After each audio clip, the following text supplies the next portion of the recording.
Oh yeah, and that's awesome. And one thing that you said last time that I really loved is that, when you started bodybuilding, and you've said this in a few other interviews too. I mean, you started it because you wanted to be different, and now it seems that like everyone just wants to do it now, and just with Instagram taking off for a few years, and everyone just wants to be a fitness influencer, or they just want to do this. And what is your opinion of all that been like? Because I mean, it's completely changed to back when you got started, where it was definitely not even close to being the normal, to where now it's gotten a little bit more normal, and it seems like it is oversaturated.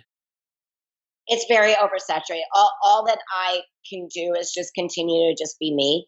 And I think it is maybe there reached a point where I was like, one of the things that I've noticed is when I've kind of perused different comments on different pages, and people will say, for somebody who I felt looked really good at a show and should have placed higher, they'll say, "Oh, she wasn't. You just need to get tighter and harder. She wasn't shredded enough." And it's like, I actually think we've become desensitized about how women should and can look on the stage. We've forgotten the early days of Corey Everson. That was what women's physique was supposed to bring back. And we've lost an ability for a woman to. I think that's what's wonderful about wellness, is that wellness does allow, though it probably is going to go the same route. Everything gets pushes the envelope, but it does allow for a very curvaceous, feminine muscle structure that you don't have to. You could do that. I mean, I could have actually competed in wellness. I wish it came out like years ago, because I could have done that when I was still natural. I could have totally 100% done that when I was still natural. And in fact, the early days of women's physique, I could do that. When I was still, I did do it when I was still natural. And again, I started taking testosterone because of health, but actually, in order to go anywhere in women's physique at the national level and pro level, it's really tough to do it naturally. I don't know.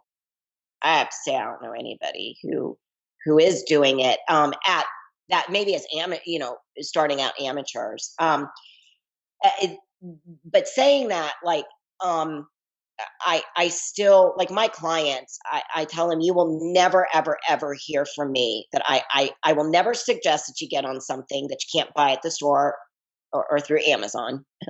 Um, I'll never suggest it, and I will never advise it.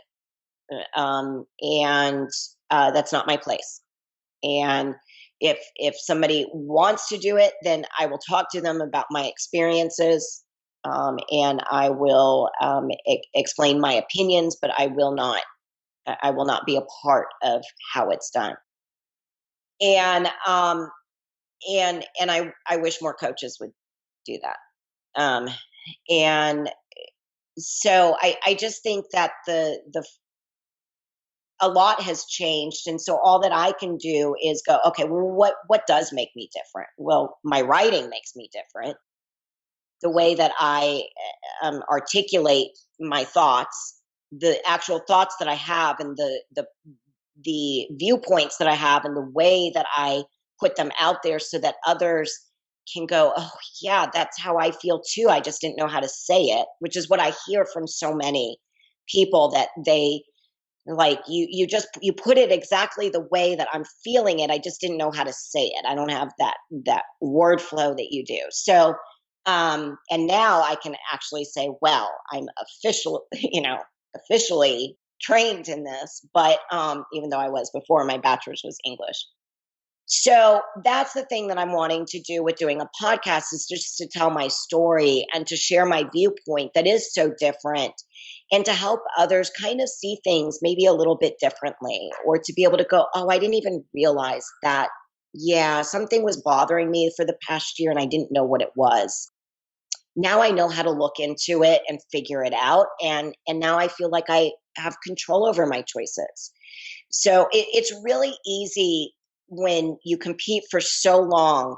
It's easy to feel like, well, this is what I do and I don't have a choice. And stepping away is so hard. A lot of women step away when something something bad happens, whether it's to their health, where they have, an injury. Um, and I'm thankful I didn't wait for that. I haven't dealt with an injury. My health is great. Um, and I get my blood work done twice a year. Everything is on par. Um, and I just, that's where I can be different because I can talk about things in a very different way.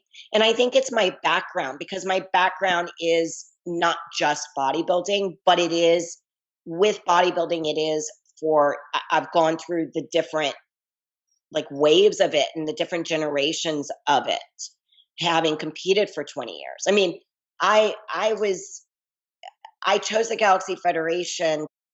It was only fitness and bodybuilding at the time. There wasn't even figure. And for those who aren't aware of history, figure came before bikini. So, and figure was based off of fitness. Figure was the physique round of fitness. But when I started competing, there was only fitness and bodybuilding.